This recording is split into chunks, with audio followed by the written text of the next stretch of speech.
elab ftw dodge HS-ITZ.de. Behind this URL, there's an electronic lab notebook service for Thuringian researchers and research groups. And first of all, let me briefly tell you what you can expect from this short lecture while you are hopefully enjoying a good tea or coffee or your favorite beverage. A lot of people attending today might or might not probably know us already. But as we also hope that maybe some colleagues are popping in, which with whom we didn't exchange too much in this format, in this coffee lecture format, like our colleagues maybe from the IT services that puts the services for us in research. We want to really shortly introduce us again. And to this introduction, we also count to very, very shortly recap what an electronic lab notebook, or ELN in short, is used for, and what's so special about elab ftw. And then we want to let you know why we are interfering with an ELN service. And then coming to the main focus, Kevin will talk about the service itself and the cornerstones of the installation, how to use it, where to get help.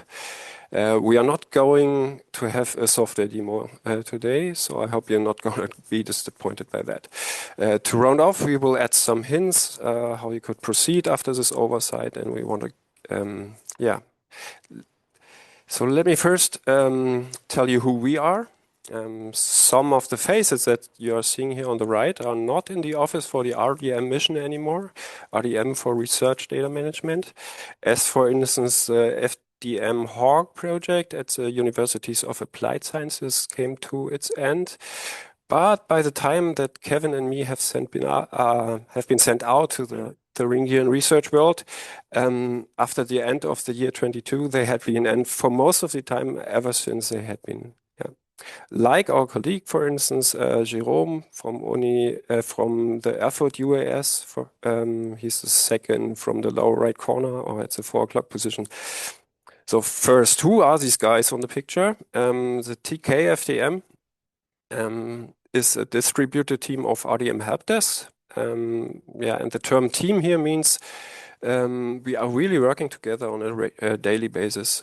And in this work, there are a lot of things involved, but to make it short, we work to offer research data management consulting, teaching, and the crucial networking with regional, national, international stakeholders in this very dynamic field of RDM. And second, those two guys on the lower left on the images, they are also part of this team, namely Kevin and me. Our desks are located at the Technical University of Ilmenau, and mine is on the Ernst Abbe UAS in Jena. And our mission is to go into research groups and practically support research teams as best as we can. So what does this have to do with an ELN or ELN software that we are talking about today? Well, we have basically been bringing and echoing what we heard in research groups and in the work with researchers, that there's an increasing need and demand for up-to-date digital lab documentation infrastructure.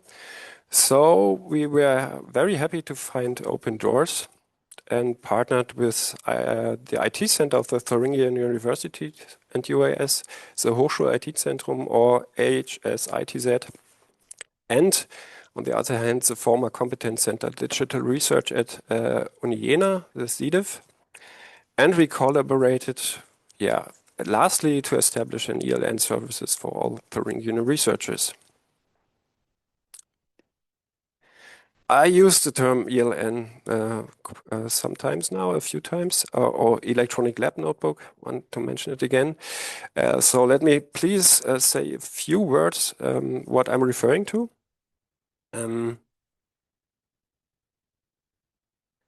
What you see on this photo is the photo is derived from Wikimedia Commons, and you see a PhD candidate doing his or her lab work in a research group, and what you also can see is that there are handwritten notes involved, also the lab gloves on the hands. documentation of basically all steps in research, chemicals used, measurements, plots, also IDs and finding that this person comes to. And you can also see that there is some piece of paper has been printed out and afterwards glued in here. So an ELN or electronic lab notebook is basically the modern or digitized way of doing this, and it allows you to document and management scientific experiments from beginning to the end, including planning, execution, analysis, and so on and so forth. And this gives you some benefits over paper, for instance, searchability. You can link stuff, you can back up things, you can share things with others easily, and even when they are not with you in the lab. And you can reuse parts. You can reduce what we saw before, the media breaks, so you don't have to print out stuff anymore if you want to show a diagram or charts and want to include it into your documentation. If you want to instead include results, analysis, graphics, so you can do it directly. It also brings some challenges. It's maybe a little less handy if you're working in a wet lab or maybe out on the field with a digital device on a rainy day, if you're doing something outside. And why did we choose ELAB FTW? Or as you will also often hear people say, just ELAB. I have to say that I'm personally guilty of advocating a lot for ELAB, but I think there are some good reasons. ELAB FTW is open source software with free licensing. It's under active development and maintenance, which is good because the software stays up to date. The developers are very interested and dedicated to meet researchers' needs and work processes. So we already had and have a wide adoption in Germany and Europe. There's an active and really supportive community, not only a community of end users, but also of IT operators and support staff. And in my perception, there's also an active exchange between the community and the developers. And lastly, ELAB FTW is a generic ELN, so it's not specialized in a single, but suitable for different scientific domains. Okay, so hello also from my side. After Stefan told you some basic information about ELNs, I now want to tell you some details about the Thuringian-wide installation of ELAB FTW. So all the hardware is located at the computing center of the university in Jena. And as you can see, not that many resources are necessary to currently host and store the metadata and data of roughly 600 users in 87 teams. The instance is backed by a snapshot every 24 hours. And this is suitable for disaster recovery, but does not replace personal backups from the user side for individual losses of data. We have a second instance, so-called development instance, which has the same settings. And is mainly used for testing updates before implementing them in the productive environment. And we use them also for giving training courses. An important time window to remember is Wednesdays between 5 and 10 p.m. because in this window, updates are applied of the operating system and the software itself. And we recommend not to use the instance in that time window because if something happens, then we cannot guarantee that your data can be recovered. So simply avoid using it in that time window. How can you stay informed about these aspects of the instance? There are three different ways. There is a banner on the login page of our instance, which is a yellow window. And there we always inform you about the maintenance schedule. And also if we have any short-term problems, we'll inform you about them there. So if you log into ELAB and see a yellow window, please read it. You'll find the documentation about the instance, mainly the description, a service description, and some helpful user instructions on a wiki entry of the University of Jena. You can later simply click the links in the slides, and then you can see that it's publicly available. And if you want to get informed about events like this today around our ELAB instance or ELAB in general, you can subscribe to our mailing list and stay up to date.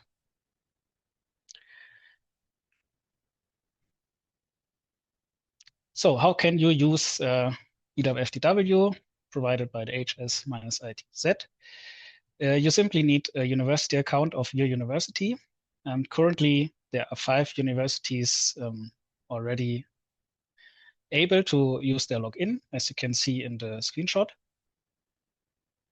If you work together with external collaborators, they need also a university login of your university. So simply contact your local IT department and explore the possibilities of a guest account. And then they also can use this instance. So if you did not see your university on the last slide, but also want to use ELAB, then please let us know about your demand. And therefore, and for all other support requests, we have a brand new service desk, also hosted by the IT Center of the Thuringian Universities.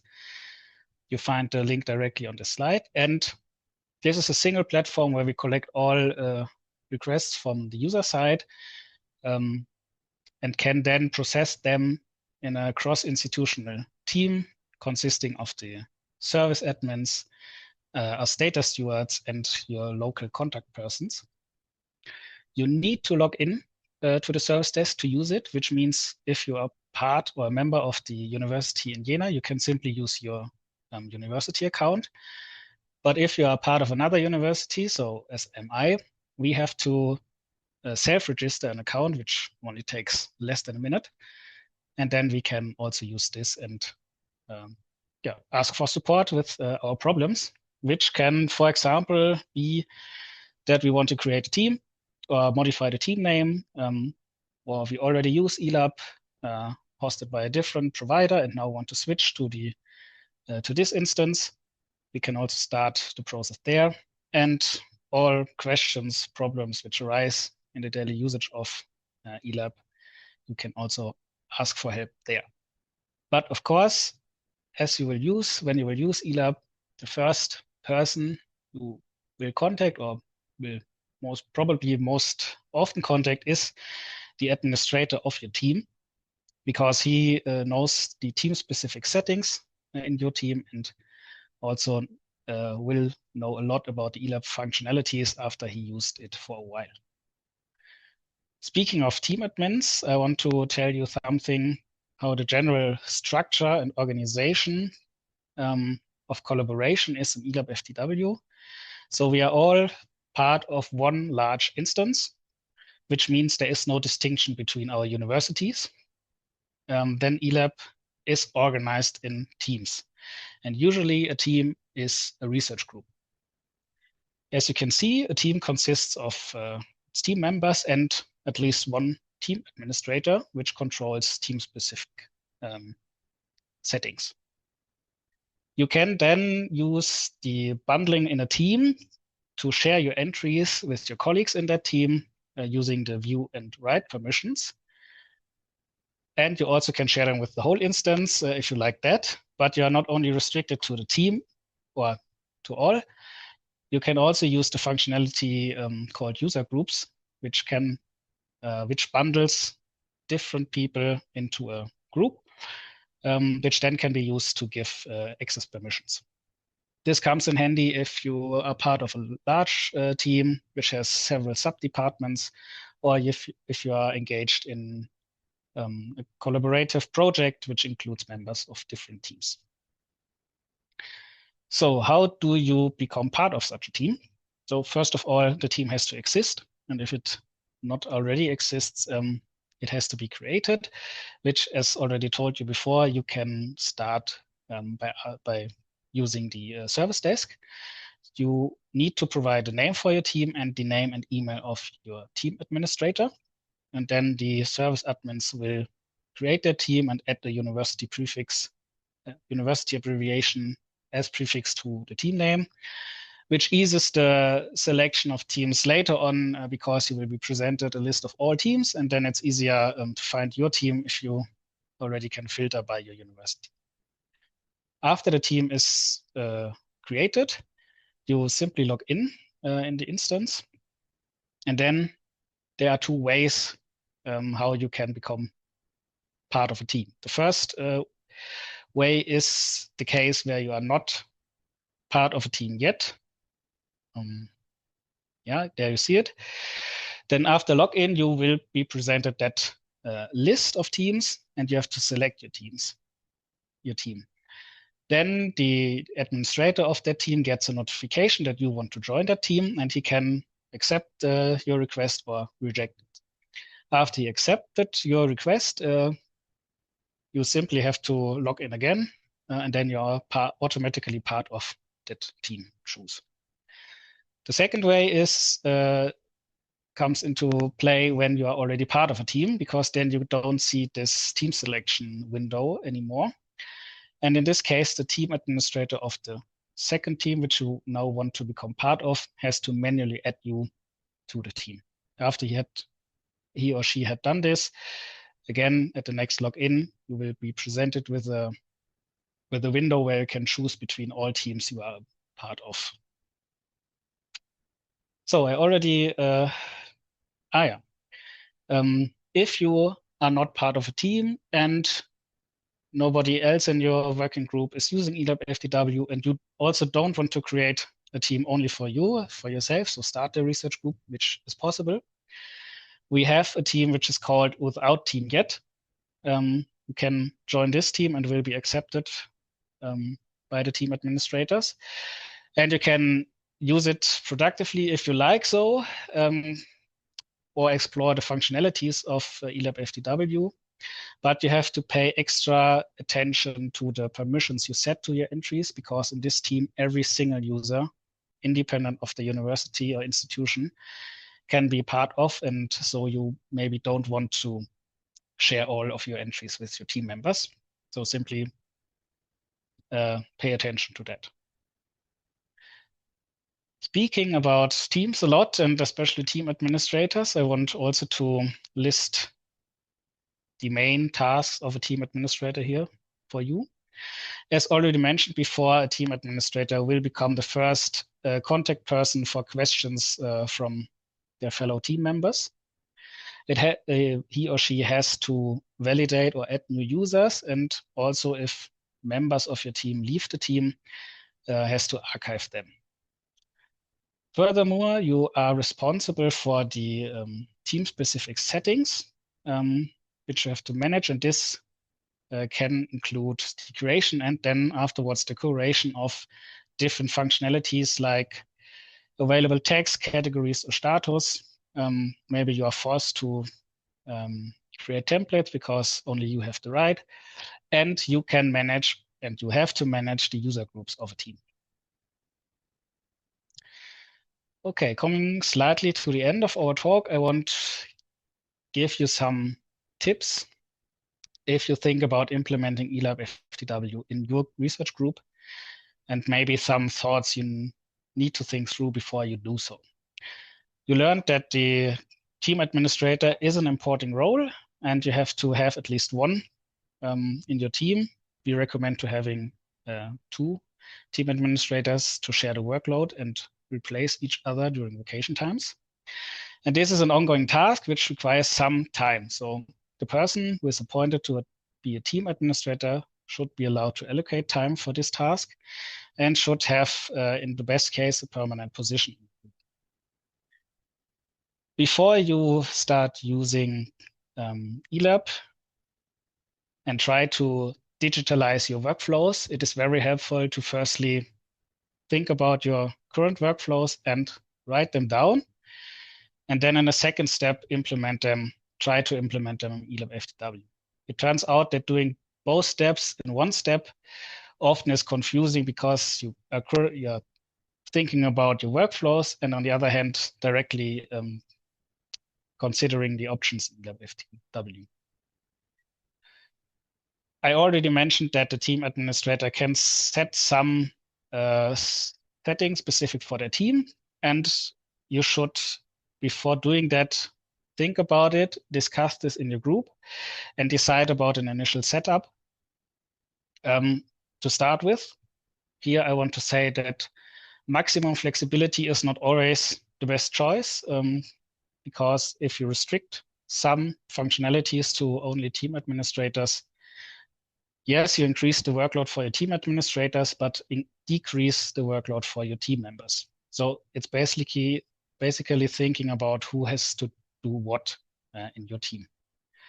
You also should document every rule, team-specific rule and recommendation you develop in your group, how to use ELAB in your group, because it's always easier to reread some information than to remember again what was the agreement.